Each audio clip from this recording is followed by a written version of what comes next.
Chemistry bye Saurabh Sharma YouTube channel पर आपका स्वागत है। आज का टॉपिक रहेगा हमारा उपचयन एवं अपचयन अभिक्रिया। तो देखिएगा, उपचयन क्या होता है कि किसी अभिक्रिया में से ऑक्सीजन का जुड़ना।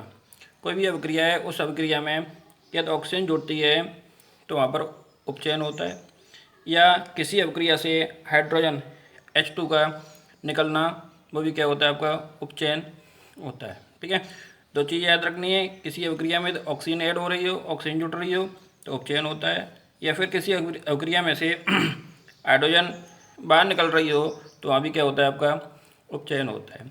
जैसे 2Cu+O2, इसको ताप देते हैं तो 2CuO कॉपर ऑक्साइड बनाता है। ठीक है, जैसे कॉपर था, कॉपर ऑक्सीजन के साथ अभिक्रिया कर रहा है। जब कॉपर ऑक्सीजन के साथ अभिक्रिया कर रहा है तो ये ऑक्सीजन है ना, वो कॉपर के साथ में जुड़कर क्या बना रही है, कॉपर ऑक्साइड बना रही है, कॉपर ऑक्साइड बनाती है। ठीक है, तो कॉपर में ऑक्सीजन का ऐड हुआ, कॉपर में ऑक्सीजन जुड़ी तो CuO कॉपर ऑक्साइड बना, इसलिए इसका क्या हुआ, उपचयन हुआ। इसी के साथ में H2+Cl2। ठीक है, यहाँ पर जो हाइड्रोजन है ना, वो हाइड्रोजन Cl के साथ में जुड़ रही है तो क्या बना रही है, HCl बना रही है।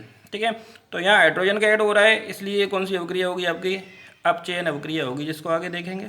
ठीक है, दूसरी जो आती है वो आती है आपकी अपचयन अभिक्रिया। जो उपचयन अभिक्रिया है उसका जस्ट अपोजिट है कि किसी अभिक्रिया से ऑक्सीजन का हटना उपचयन कहलाता है, या किसी अभिक्रिया में हाइड्रोजन का जुड़ना क्या कहलाता है, उपचयन कहलाता है। किसी अभिक्रिया में से ऑक्सीजन बाहर निकल जाए, ठीक है, तो उसका वो अपचयन अभिक्रिया होती है, या किसी अभिक्रिया में ऑक्सीजन जुड़ जाए, किसी अभिक्रिया में हाइड्रोजन जुड़ जाए तो वहाँ उसका क्या होता है, अपचयन होता है। जैसे ZnCO3 जिंक कार्बोनेट,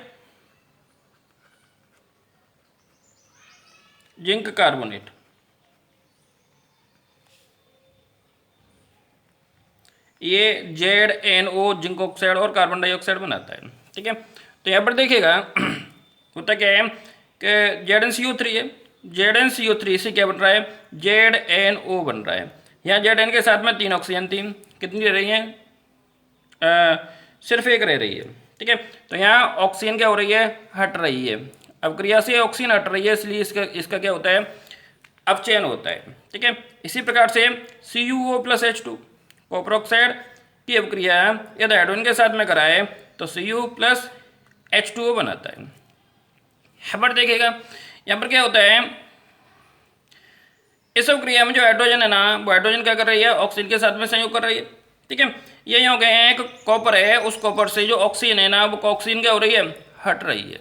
ठीक है, हट रही है तो कॉपर बना रहा है और H2O बना रही है। तो CuO था, यहाँ से ऑक्सीजन हट गई, कॉपर रह गया, तो ऑक्सीजन का हटना क्या कहलाता है, आपका अपचयन कहलाता है। ठीक है, तो इस प्रकार से उपचयन और अपचयन अभिक्रियाएं होती हैं।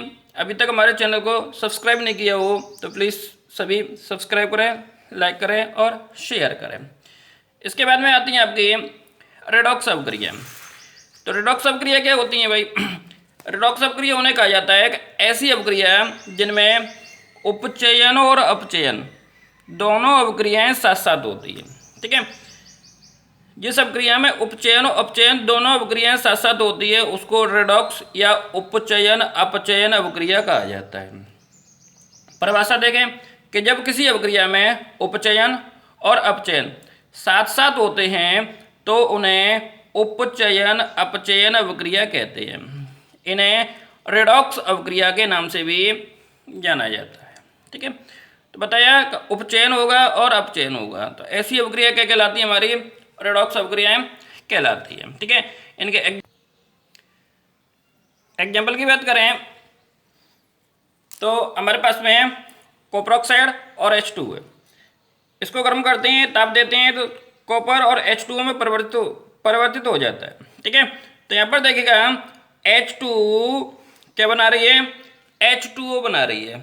इसका मतलब क्या हुआ कि हाइड्रोजन है ना, उस हाइड्रोजन के साथ में ऑक्सीजन का क्या हो रहा है, योग हो रहा है, ऑक्सीजन जुड़ रही है। जब ऑक्सीजन जुड़ रही है तो ऑक्सीजन का जुड़ना क्या बताया था, उपचयन बताया जाता है। ठीक है, तो H2 का H2O में उपचयन हो रहा है। इसी प्रकार से CuO से क्या बन रहा है, Cu बन रहा है, कॉपर बन रहा है। ठीक है, तो यहाँ ऑक्सीजन क्या हो रही है, हट रही है। CuO से Cu बना तो ऑक्सीजन हट रही है, तो ऑक्सीजन का हटना क्या बताया था, अपचयन बताया था। ठीक है, तो ये जो अवक्रियाएं हैं वो हमारी रेडॉक्स अवक्रिया के प्रकार होती है, क्योंकि इसमें उपचयन भी हो रहा है और अपचयन भी हो रहा है। ठीक है, अन्य एग्जाम्पल की बात करें, जैसे ZNO plus C copper oxide carbon के साथ में अभिक्रिया करके Zn और CO बनाता है। ठीक है, तो यहाँ पर जो कार्बन है वो कार्बन के साथ में ऑक्सीजन जुड़ रहा है। ठीक है, तो ऑक्सीजन का जुड़ना उपचयन होता है, तो कार्बन CO में परिवर्तित हो रहा है, तो यहाँ कार्बन का CO में क्या हो रहा है, उपचयन हो रहा है। इसी प्रकार से ZNO से क्या बन रहा है, Zn बन रहा है। तो यहाँ से ऑक्सीजन है ना, वो ऑक्सीजन क्या हट रही है, ऑक्सीजन क्या हो रही है, हट रही है। तो ऑक्सीजन का हटना क्या कहलाता है, अपचयन कहलाता है। ठीक है, इसी प्रकार से अन्य अभिक्रिया है आपकी MnO2 प्लस 4HCl। ठीक है, ये रिएक्शन होती है MnCl2 plus 2H2O plus Cl2। ठीक है, तो यहाँ से देखिएगा MnO2 से क्या बन रहा है, MnCl2 बन रहा है। इसका मतलब हुआ कि यहाँ से जो ऑक्सीजन है ना, वो ऑक्सीजन क्या हो रही है, हट रही है। तो ऑक्सीजन का हटना अपचयन कहलाता है। ठीक है, HCl की बात करें, जो HCl है उस HCl से जो Cl2 है वो Cl2 बन रही है, HCl से क्या बन रही है, Cl2 बन रही है। तो यहाँ से क्या हो रहा है, जो हाइड्रोजन है वो हाइड्रोजन क्या हो रही है, हट रही है। ठीक है, तो इस प्रकार से जो HCl है उस HCl का क्या हो रहा है, उपचयन हो रहा है। ठीक है, तो इस प्रकार की जो अभिक्रिया होती है वो कौन सी कहलाती है, रेडॉक्स अभिक्रिया कहलाती है।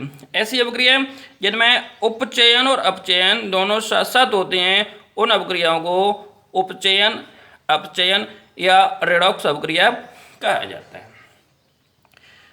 इसका अगला छोटा सा टॉपिक है वो है आपका संचारण। ठीक है, तो संचारण क्या होता है भाई, सामान्य भाषा में समझें कि जो संचारण है ना, उस संचारण को यह समझें कि जो लोहा होता है उस लोहे पर जंग लगना एक संचारण का उदाहरण होता है, जिसके कारण से क्या होता है कि लोहा है ना, उस लोहे की धीरे धीरे क्या होती जाती है, क्षति होती जाती है। ठीक है, तो इस प्रकार की जो अभिक्रियाएं होती हैं, इस प्रकार के जो उदाहरण होते हैं वो हमारे संचारण के होते हैं। ठीक है, परिभाषा देखें कि सामान्यतः लोहे पर जंग लगना संचारण का उदाहरण है, अर्थात जब कोई धातु अपने आसपास अम्ल, आर्द्रता आदि के संपर्क में आती है तब ये संचारित हो जाती हैं और इस प्रक्रिया को संचारण कहते हैं। ठीक है, तो लोहे पर जंग लगना क्या होती है, संचारण की प्रक्रिया होती है। होता क्यों है कि जब लोहा है ना वो किसी जल के संपर्क में आता है या आर्द्रता के संपर्क में आता है तो उसमें क्या हो जाता है, संचारण हो जाता है। ठीक है, इसी प्रकार से आपने देखा होगा कि चांदी के ऊपर काली परत व तांबे के ऊपर हरी परत का चढ़ना भी क्या होता है, संचारण की क्रिया होती है। ठीक है, संचारण के कारण ही जो ढांचे होती हैं या पुल होती हैं, लोहे की रेलिंग होती है, जहाज या धातु विशेषकर लोहे की बनी वस्तुओं की क्या होती है, बहुत क्षति होती है। क्यों, क्योंकि इन चीज़ों पे क्या हो जाता है, जंग लग जाती है। ठीक है, ढांचे हुए, पुल हुए, लोहे की रेलिंग हुई, जहाज हुए, धातु हुए, ये सामान्यतः लोहे की बनी होती हैं। जब लोहे की बनी होती हैं तो इन पर जंग लग जाती है। ठीक है, जंग लगने से वो क्या होता है, लोहा धीरे धीरे निकलना स्टार्ट हो जाता है और वहाँ पर लोहे की मात्रा कम होती जाती है। ठीक है, तो ऐसी जो अभिक्रिया होती हैं वो किसका एग्जाम्पल होती हैं, संचारण का अभिक्रिया उदाहरण होती है। ठीक है, तो सभी से निवेदन है कि हमारे चैनल को सब्सक्राइब करें, शेयर करें और लाइक करें। ठीक है, धन्यवाद, मिलते हैं अगले वीडियो में।